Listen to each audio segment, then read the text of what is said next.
Hello friends, welcome back to Prakriya's life style. நம் இல்லத்தில் மகாலட்சுமி தாயார் வாசம் செய்து நிலைத்து இருக்கவும், நாம் செல்வ செழிப்போடு வாழவும், நம் வீட்டில் உள்ள வாஸ்து பிரச்சனைகள் தீரவும் ஒரு அற்புதமான வழி இருக்கு. அது என்ன வழின்னு இந்த வீடியோவில் பார்க்கலாம். வாங்க வீடியோக்குள்ளே போகலாம். அற்புதமான இந்த மகாலட்சுமி தாயாரின் படம் நம்ம ஊர்ல பூஜா ஸ்டோர்ஸ், கடைகள், கோயில்கள்னு எல்லா இடத்துலையும் கிடைக்கும். பார்க்கவே ரொம்ப அழகா சுபிட்சமா இருக்கும். இந்த மகாலட்சுமி தாயார் நம் வீட்டுக்குள்ள கால் எடுத்து வச்சு வர்ற மாதிரி இருக்கும். ரெண்டு பக்கமும் வாழை மரங்களோடு நம் வீட்டுக்குள்ள என்றாறு மாதிரி இருக்கும். இந்த படத்தை வீட்டுக்கு வெளியே மாட்டக்கூடாது. வீட்டுக்குள்ள தலைவாசல் மேல் நம் வீட்டின் உள்ளே பார்த்தபடி இருக்கிற மாதிரி மாட்டி வைக்கணும். நம் வீட்டோட ஹாலில் உட்காந்து பார்க்கும்போது நம் வீட்டுக்குள்ள வர்ற மாதிரி இருக்கணும். அதாவது ஒரு கால் எடுத்து வச்சு நம்ம வீட்டுக்குள்ள வர்ற மாதிரி இருக்கணும். அப்படிதான் நீங்க இந்த படத்தை மாட்டணும். இப்ப நம்ம தாயார் சந்தன குங்குமம் எல்லாம் வச்சாச்சு. இப்போ நம்ம மகாலட்சுமி தாயாருக்கு சந்தன குங்குமம் எல்லாம் வச்சாச்சு. இப்போ இந்த படத்தை எந்த நேரத்துல மாட்டணுங்கிறது தான் முக்கியம். பிரம்ம முகூர்த்த நேரத்துல இந்த படத்தை மாட்டி வச்சுட்டு வீட்டுக்கு வெளியில வாசல்ல 2 அகல் விளக்கு ஏற்றி வச்சு வணங்கணும். ஃப்ரெண்ட்ஸ், நான் இதை உங்ககிட்ட சொல்ல மறந்துட்டேன். நம்ம எந்த பூஜை செஞ்சாலும் நம்ம வீட்டு வாசலில் போடுற கோலத்துலேருந்து தான் ஆரம்பிக்கணும். நான் இப்போ துளசி மரத்துக்கிட்ட கோலம் போட்டுட்ருக்கேன். கோலம் அழகாக போட்டாச்சு. ஃப்ரெண்ட்ஸ், நம்ம இப்போ நம் மகாலட்சுமி தாயாரோட படத்தை மாட்டியாச்சு. நம்ம ஒவ்வொரு நாளும் காலையில் தூங்கி எழுந்து வாசல் திறக்கும்போது, தலைவாசல் கதவை திறக்கும்போது இந்த தாயாரை வணங்கிட்டு நம்ம வாசல் கதவை திறந்தோம்னா அன்னைக்கு நாள் நல்ல நாளாக இருக்கும். நம்ம வணங்கிட்டு வந்தோம்னா இப்படிப்பட்ட வீடு இல்லை லக்ஷ்மி கடாட்சம் நிறைந்த, சுக்கிரன் ஆதிக்கம் நிறைந்த, லக்ஷ்மி வாசம் செய்யக்கூடிய வீடாக நம்ம வீடு அமையும்.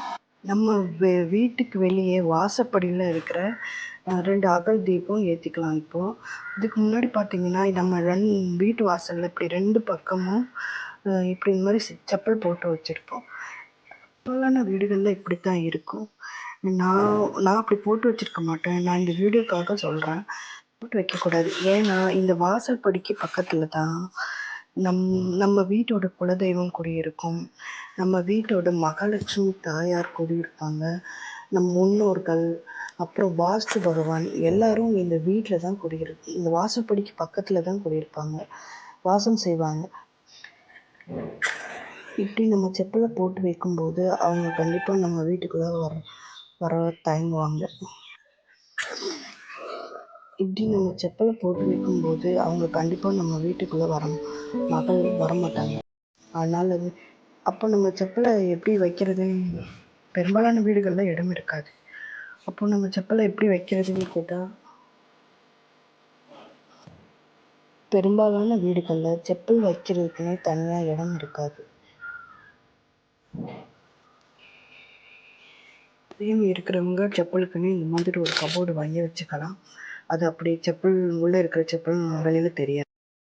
இல்லைங்க, எனக்கு அதுக்கெல்லாம் இடமும் வசதியும் இல்லைன்னு நினைக்கிறவங்க ஒரு சாதாரண இரும்பு செப்பல் ஸ்டாண்டை வாங்கி அதில் செப்பல் எல்லாம் அடுக்கிட்டு நம்ம வீட்டில் இருக்கிற ஒரு துணியை போட்டு மூடி வச்சுக்கலாம்.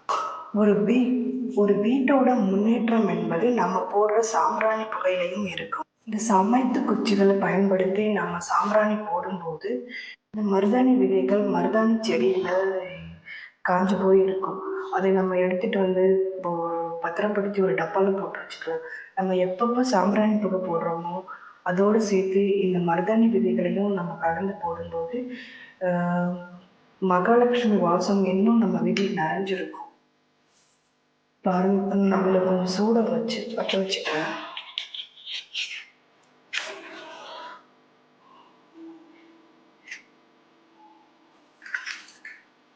இந்த சூடத்தை கொஞ்சம் அப்படியே நுண்ணுக்கி போட்டுக்கலாம். அப்படி எல்லா பக்கமும் பிடிச்சிக்கும், தீ பரவலாக பிடிச்சிக்கும். முன்னாடியெல்லாம் எல்லா வீடுகள்லையும் விறகடுப்பில் சமைப்பாங்க. அங்கே விறகடுப்பில் கிடைக்கிற கடியை எடுத்துகிட்டு வந்து அப்படியே சாம்பிராணி போடுவாங்க.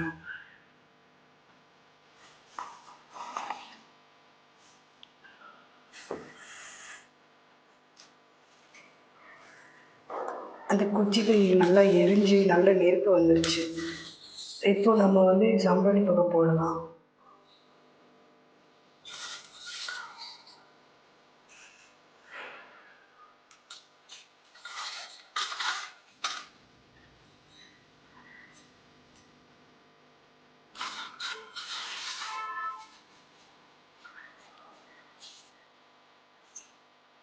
அதோட இந்த மருதாணி விதைகளையும் சேர்க்கலாம்.